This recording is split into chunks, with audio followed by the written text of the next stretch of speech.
I would rather have an application engineer with a good bend on security rather than a security engineer who knows nothing about application or infrastructure development. Issue is being fixed or the security issue is being addressed. It's difficult to find these individuals. Hiring a security person can take anywhere from 6 months to a year, a good security individual, but it's important to have those traits to be successful. Hi, you're listening to The Secure Developer. It's part of the DevSecOn community, a platform for developers, operators, and security people to share their views and practices on DevSecOps, Dev and Sec collaboration, cloud security, and more. Check out devsecon.com to join the community and find other great resources. This podcast is sponsored by Snyk. Snyk's developer security platform helps developers build secure applications without slowing down, fixing vulnerabilities in code, open source, containers, and infrastructure as code. To learn more, visit snyk.io/TSD. That's SNYK.io/TSD.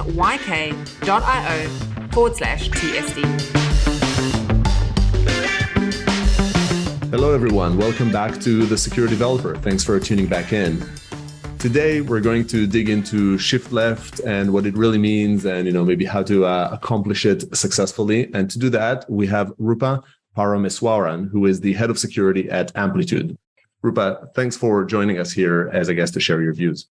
Hey, Guy. Thank you very much for having me here. Looking forward to our conversation today.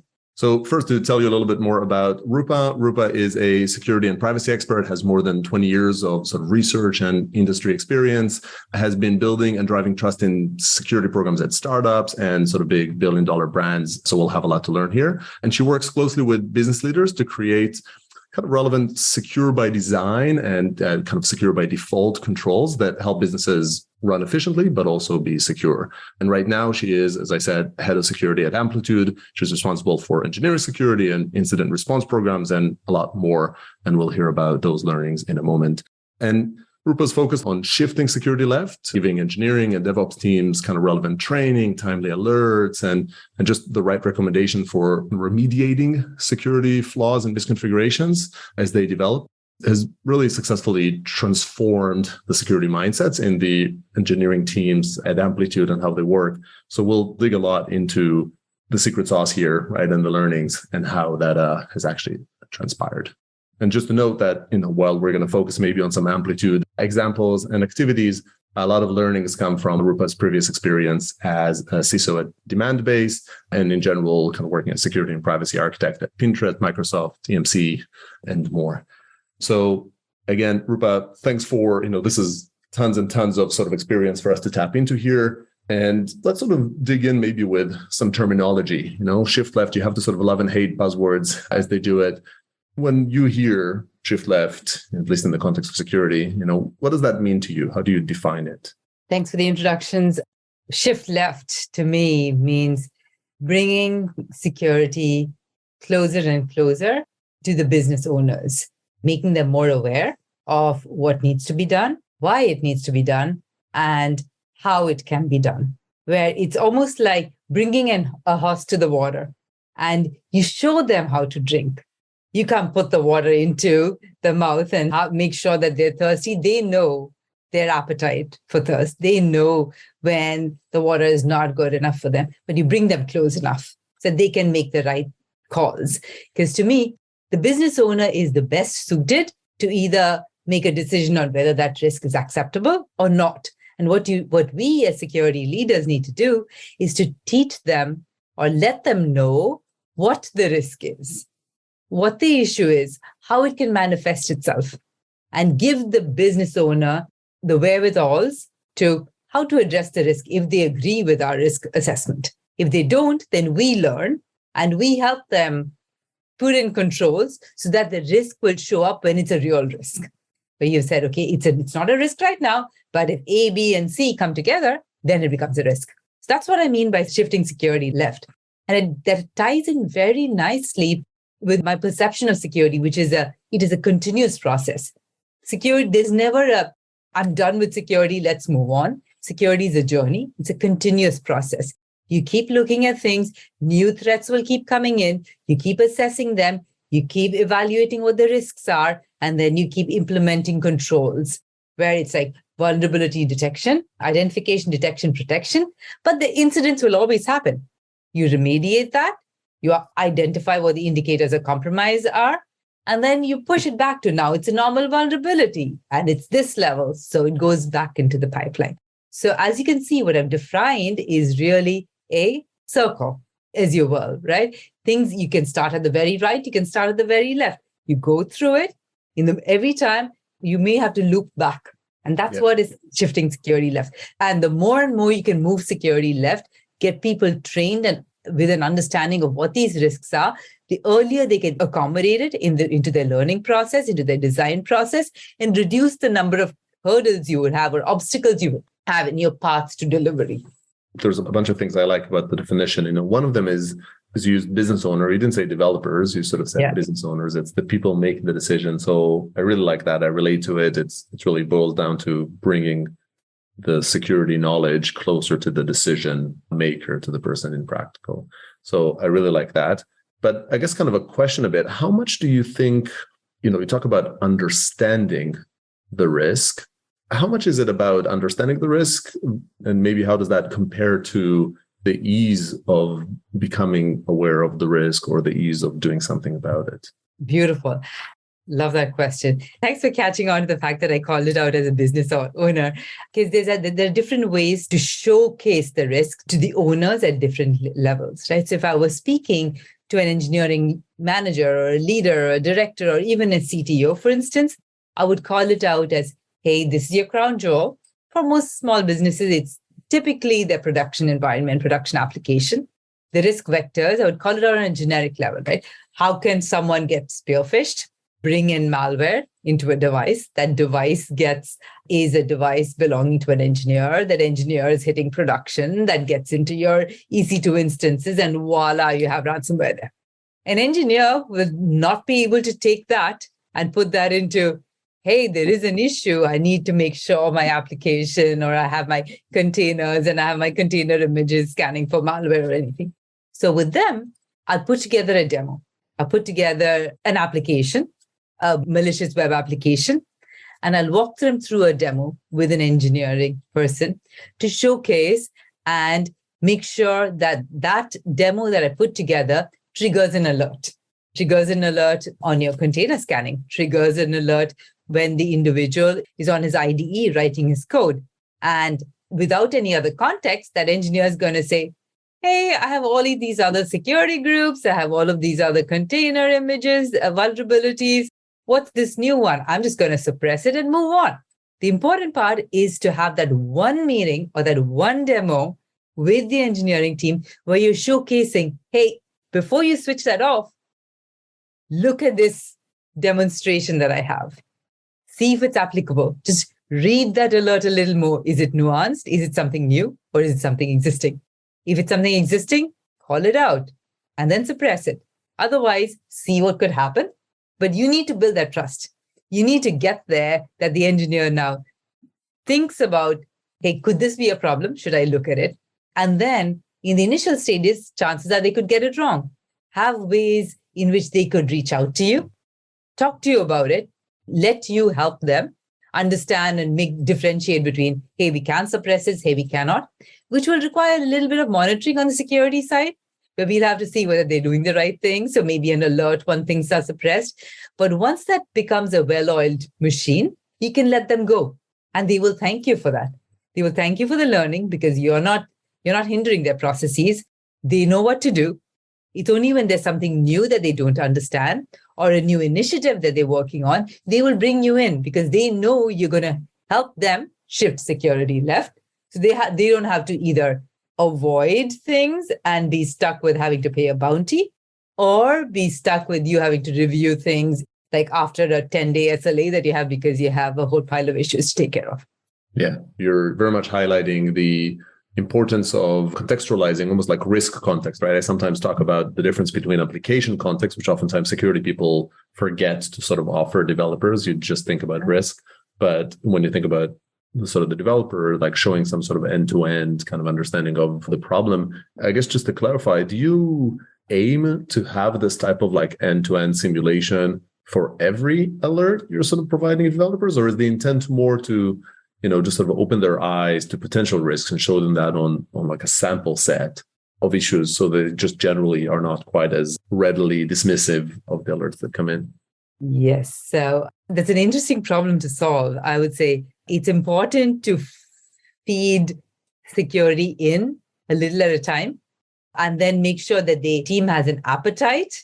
I mean, understand what kind of appetite a team has, right? Different teams would have different appetites for security.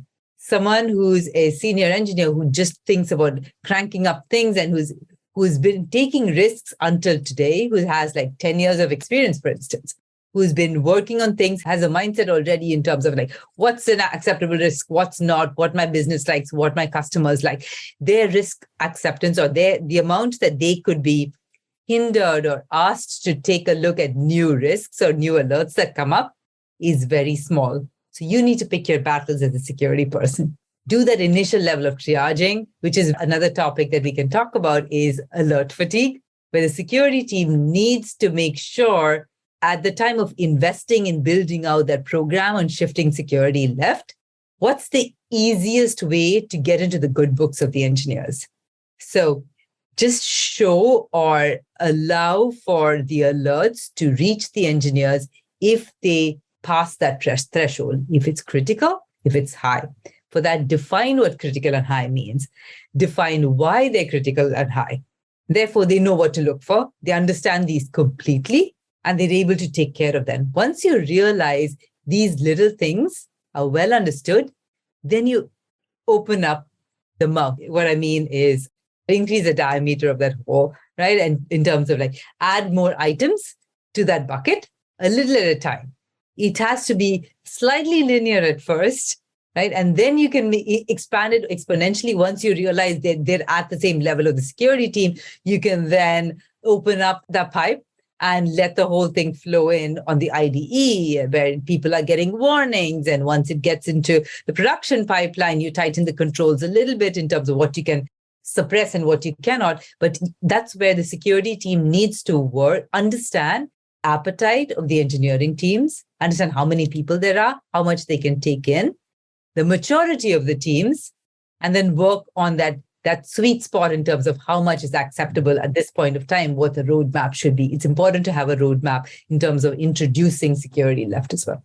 Got it. I think that makes a lot of sense. I think implied a little bit in what you were saying is that the security team needs to be fairly consistent. So you would have, if I'm kind of echoing it correctly, you would have taken the security team, or sort of the engineering team, demonstrated to them a couple of bad scenarios end to end about critical vulnerabilities. And then when you tell them about critical vulnerabilities, which hopefully is a small enough number, you're reasonably consistent that when they see a critical vulnerability, they should address it with sort of that level of severity. And then as you do that, the second point you make is, you can't drown them right away. You have to indoctrinate them a bit sort of into the process as they build those out. And you've done this a bunch of times now. Are there magic numbers in your mind of like how many is too many that you use as a guideline?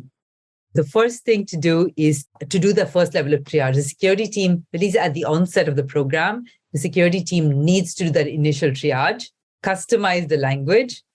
And there's no sweet number, right? So hopefully a company is at a state where the number of criticals that would come in would be at the most one a week. Right? I mean, that's huge too, but at the most one a week, like in terms of infrastructure, once it's triaged. It's not like, once you set up any kind of scan tool or vulnerability management tool, it's going to puke out a whole bunch of issues. Are they all really critical? Are they all critical in your environment? Maybe not. Maybe it is. But that's where it's important for all of these tools, the different tools, whether it is your dynamic scanner, your static scanner, your IAST, whether it's your cloud infrastructure scanner, all of these would be nice if you have all of these tools, the information being ingested from all of these tools, being put in context, and for the security team to come up with, hey, these three are critical because of all of these dependencies, right? And we define critical as XYZ. In which case, if there are 10 in the beginning, so be it. The teams will get the 10. The security team will work in concert with the engineers, maybe even drive those, lead those, and help fix them, get that buy-in, and then make sure that just the criticals, the SLAs are met, and then move into highs. Yeah. I really like it because I feel there's often a challenge between, on one hand, you want the engineers are doing a lot of things and you want the security team to simplify security. And one way to do that is by taking the labor of triaging vulnerabilities to them. On the other hand, there aren't enough security people kind of out there. That's not a kind of viable solution. You can never really keep up. And so you want engineers to do it. So I like the model that you're proposing here, which is at the beginning, take the burden on, do some things manually. Startup lingo, you talk about start by doing things that don't scale. That's okay. You started, but you kind of make the model work, you build those out, but you need to always do that with an eye and I guess an expectation setting in the engineering team that you're spoon feeding them right now, but they need to start preparing for being able to do some of those finessing themselves, right? And I mean, if I'm correct about that, how do you ready them for that sort of phase 2 of the program here? Right. There's a part where you're spoon feeding them at first. And that's where a good security engineer will learn to automate himself or herself out of that. Will start building the tooling for transferring what he or she is thinking about in terms of, why am I considering this to be a high risk or a critical risk? And translating that into code, right? So if I'm able to build the tool to say, hey, I'm taking an input from all of these other tools, and if the thresholds pass, if I could mount an attack or my likelihood for impact and my exposure is larger because of these 3 things, can I codify it? Or is there a tool over there, either of open source or proprietary, that's doing that? If that is, can I bring that in and improve that tool so that the tool is now the one that's, I wouldn't say spoon feeding, but at least helping set a little additional context to the engineer, and the engineer is able to take it from there and run with it. So make myself dispensable and then look for another challenge to work on. Got it. Okay. So that's what makes a good engineer, which is where the retention for the security team comes into play as well, right? Give them something to do that they can showcase, that they can be great at, then go to present at a B-Sides or a Black Hat or what have you, right? That's a learning curve, and the retention and building out the security team comes in. Yeah, I got it. Okay. So that's a great clarification, because you're saying the application engineer, the application developers, you actually don't expect them to encounter the fire hose at any stage. You expect the security team to initially manually triage and then increasingly automate that triage. But even when the team matures, is there a point in which you need the application development team to be able to cope with larger volumes of issues? The thinking there is that as the maturity level of the application engineers increase, or the infrastructure engineers increases, the solutions that they will be building would be addressing the legacy of the critical or the high issues that will play in very nicely with resolving or addressing the fire hose of issues that hasn't been sent to them already.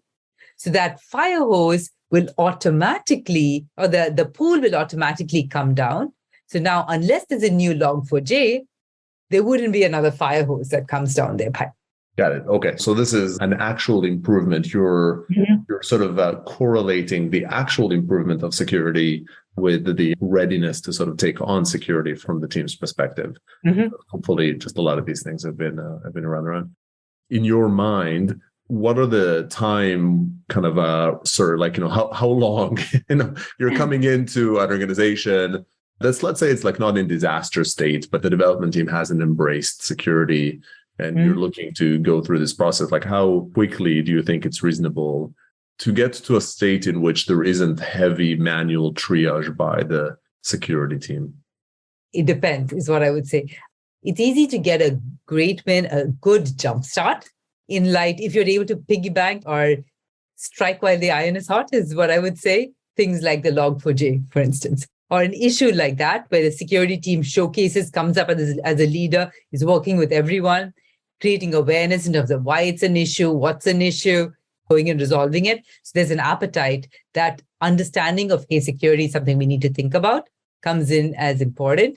And having said that, Some teams will be more amenable. I mean, even within your engineering team, depending on how each business organizes business engineering teams. If there's 10, if there's 15, if there's one, there would be some that are more amenable to take on security upfront, some that are not, where it's important to build your allies. And this is not just technical, but build your allies, show key wins, and create those champions in those teams that are your allies and help them spread the security awareness and the winnings along. I would say it could take up to a year to get that security buy-in across the company and get everyone to understand that it is important. Again, in terms of the maturity or the development life cycle as well. If someone's working on a new feature and a brand new product, that's an easy way for security to come in and try to get security all the way to the left. Yes, it's always challenging with timelines and deliverables, but that's an easy way to try and build in a relationship with everyone from the product manager to the engineering manager to whoever else is a stakeholder in driving that development culture and get that through. That rather than in something that's completely baked, a feature that's just like an underlying backdrop or like a middleware feature or like a component that 10 teams are using where one small change to that framework or to that platform is going to cause issues which nobody knows about because it's legacy. No one wants to touch it. So those are areas where security will have to work a little closer with the engineers or the infrastructure leads to understand timeline to fix those things. Yeah, I like how you suggest changing it because it kind of maps a bit more to how dev tools are adopted versus how security controls somewhat are rolled out. There tends to be a bias in favor of, in security, there tends to be a bias in favor of rolling out breadth first and just get everybody to a threshold before you go off and invest in having certain teams get to a higher level of competence. I think you're suggesting something that is more akin to how dev tools get adopted, which is you have certain teams that lead the charge, they succeed, the organizations sees they succeed, and so other teams kind of lean into that as well, right? Easier for them to accept it. Is that right? Yes, and that's where the champions come in. We want engineers and other business owners, business teams, the doers to become champions and to be able to speak the security language and to bring new issues or new concerns or considerations to the security team. Yeah, because the security team cannot scale as much as engineering team, right? So actually, that's a great segue. So like, I love the model. Maybe we get like a bit more specific to sort of Amplitude and some of the things that you're talking about. And indeed, one of the things I know you're doing is this notion of security champions. So tell us a bit about that sort of framework program, what it is. Right. that's a topic that's that's a pet project for me wherever I go, because it's very difficult to hire security talent. And security engineers or the security team is often strapped for resources, and we're often the ones that are a bottleneck, which is why the engineering teams or whichever other business unit wants to avoid having to get to security because it's not scalable. How do we solve the problem? It's about building that relationship. As we shift security left, it's important to win over individuals and understand or identify which individuals have that appetite to learn a little bit more of security or are able to appreciate security. And that could be done in multiple ways. That could be done by security initially, right? So security lunch and learn sessions, brown bag sessions, having security office hours to say, hey, you have a question, come to us. And if there isn't anyone, we're going to talk about Pixie, and then speak to them a little bit more in terms of, hey, would you be interested in doing this once a month, every other week, where you're learning something new? Just like come in, let's do a tournament, see whether you're good at it, just like a competitive board. Start off a little bit, making it fun and an experience. At the same time, start getting buy-in from the leaders or the management teams in terms of here are engineers who are interested, who would be able to serve as security leaders within your teams, so you don't have to reach out to security. They know a thing or two. They'll have another career path if they choose to get into security. But at the same time, they're learning. And by sharing that or mentoring across their entire engineering team, we're winning the security battle, but at the same time, making the engineers more aware a full stack engineer should have security on his resume too, or her resume too. I mean, that's the way I would look at it. But I think that's where the world is going today, right? Every engineer should know a thing about security. That's what the security team can provide to an engineer. At the same time, the ask is that engineer is a true representative of the security team. He or she is able to participate in those meetings or in those forums, be able to bring in new issues, is signing up for reviewing all of the designs in the team for security issues, and having those discussions in terms of, hey, we're building out a new authentication layer. What do we need to do? We're building out new OAuth service. What do we need to do? They bring that up to security, and then we talk about important things. So that's how you scale, right? You have at least one security champion in each engineering team, and then going beyond that in each product management team, and so on and so forth. So far, we've talked about engineers. It's important for the product leaders, the visionaries of the product, and people like who are in the growth sector as well, to keep thinking about security, what's out there, what's new in the market, what's important for our customers, and so on and so forth, and tie that there. That's how you expand and roll out a really successful security champions program. So the concept makes perfect sense to me, and definitely sort of, security champions is one of the sort of the, I think, one of the better and kind of, fairly well adopted approaches to scaling security. Do you run it as a program? Is there, so like you identified, you seem to have sort of clear definitions about what is it you expect the individuals to do it. So I guess kind of a couple of questions. One is the individuals that sign up for it, do they need to get manager approval? Do they have actual kind of percentage of time allocated to it? And then related to that, is there an official, you have those meetings you mentioned and all of that, like, is there an official, like, do they do things together, the security champions, or are they purely extensions of the security team? It's again a crawl, walk, run stage. In a fully functional security champions program, yes, there would be, that's like the North Star, is there is manager buy-in is required. Manager buy-in is a no-brainer. If you bring in people, say, hey, come sit in a meeting, this is what you get out of it, they would do it for maybe a month, maybe two. And then end of quarter deliverables come into play. No one's thinking about anything. The manager is not aware that the individual is committed to reviewing things.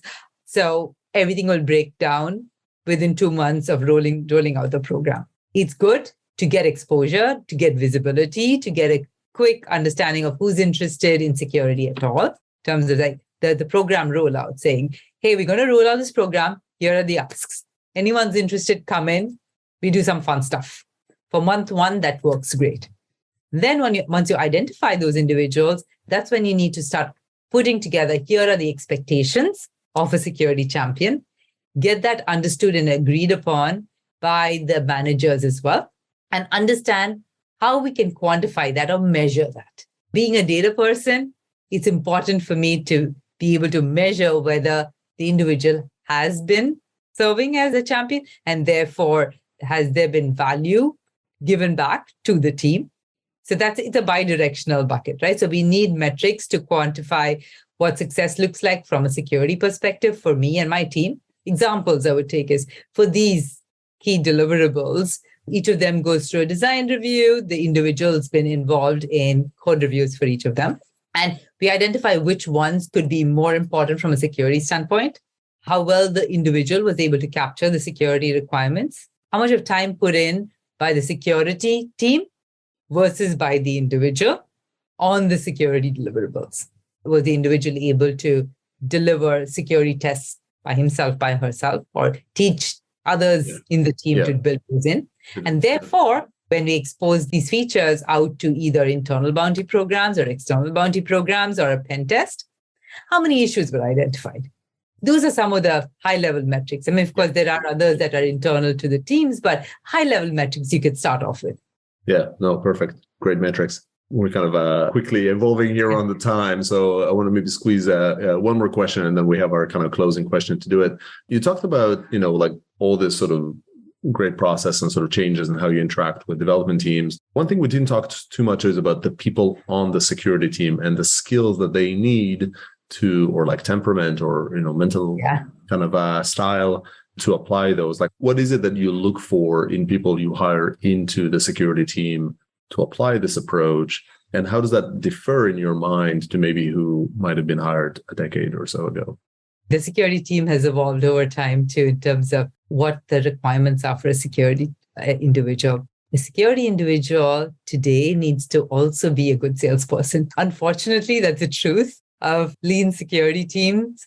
In addition, of course, there's a no-brainer in terms of the security engineer needs to know security in terms of understanding what are security best practices, what are the big risk vectors, threat vectors, must have a background and experience in security. Other than that, progressively so, if a security engineer working closely with engineers needs to be a full stack developer as well. At least have experience as a full stack developer, at least has learned the Rails.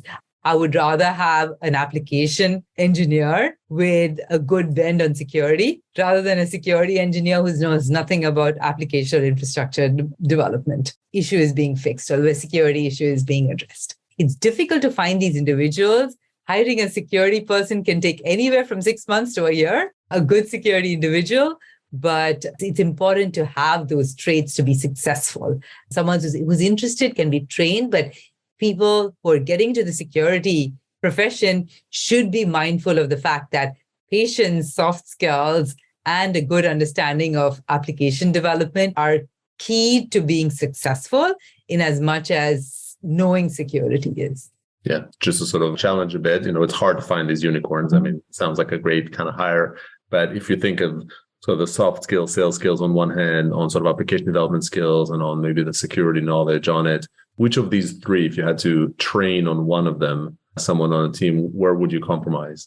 I'd say the sales pitch and the soft skills, I think, are easier to teach on the ground, right? You could always have mentors. You could always bring in external help to teach and train these individuals, as long as the individual is willing to. Yeah. And they need to have some disposition. Willingness is what we will look for. Yeah, got it. Yeah, that makes a lot of sense. This has been super helpful conversation. I think like tons and tons of learnings for someone coming in and trying to sort of apply this change of how do you successfully engage the dev team, successfully shift left or whatever your term of choosing is. So Rupa, great insights there. Before I let you go, I have one open-ended question for you to maybe sort of share a view on. If you had unlimited budget, unlimited resources that you could apply to solve a problem in the industry, what would that problem be? And maybe if you have it, which direction would you take and try to solve it? If I had unlimited resources, I would focus on building out a tool that reduces alert fatigue, something that would bring in all of my alerts that are screaming and kicking from everywhere, put that in perspective and type out numbers in terms of here's the real risk or here's the approach. This is A, B, C in that order that I need to fix. It's easy to say than do because there are so many dimensions, but we're getting there. The industry is getting there, not there yet. And each of these, I'm not sure whether one company's tool would fit another company today, but we should be able to get to some level of standardization. Yes, there may be customizations needed. We should be able to get to some baselines that are better than we are right now. Perfect. Thanks, Devin. That's definitely a worthy problem here to address, and kind of reduce some of this noise, right? There are too many, probably even real security problems, but just with impact that's sort of, just a bit too small. And so we have to pick our battles. Rupa, this has been super insightful. Thanks again for coming on to the show. It's my pleasure. Really great speaking with you, Guy. And thanks everybody for tuning in. And I hope you join us for the next one. Thanks for listening to The Secure Developer. That's all we have time for today. To find additional episodes and full transcriptions, visit thesecuredeveloper.com. If you'd like to be a guest on the show or get involved in the community, find us on Twitter at @DevSecCon. Don't forget to leave us a review on iTunes if you enjoyed today's episode. Bye for now.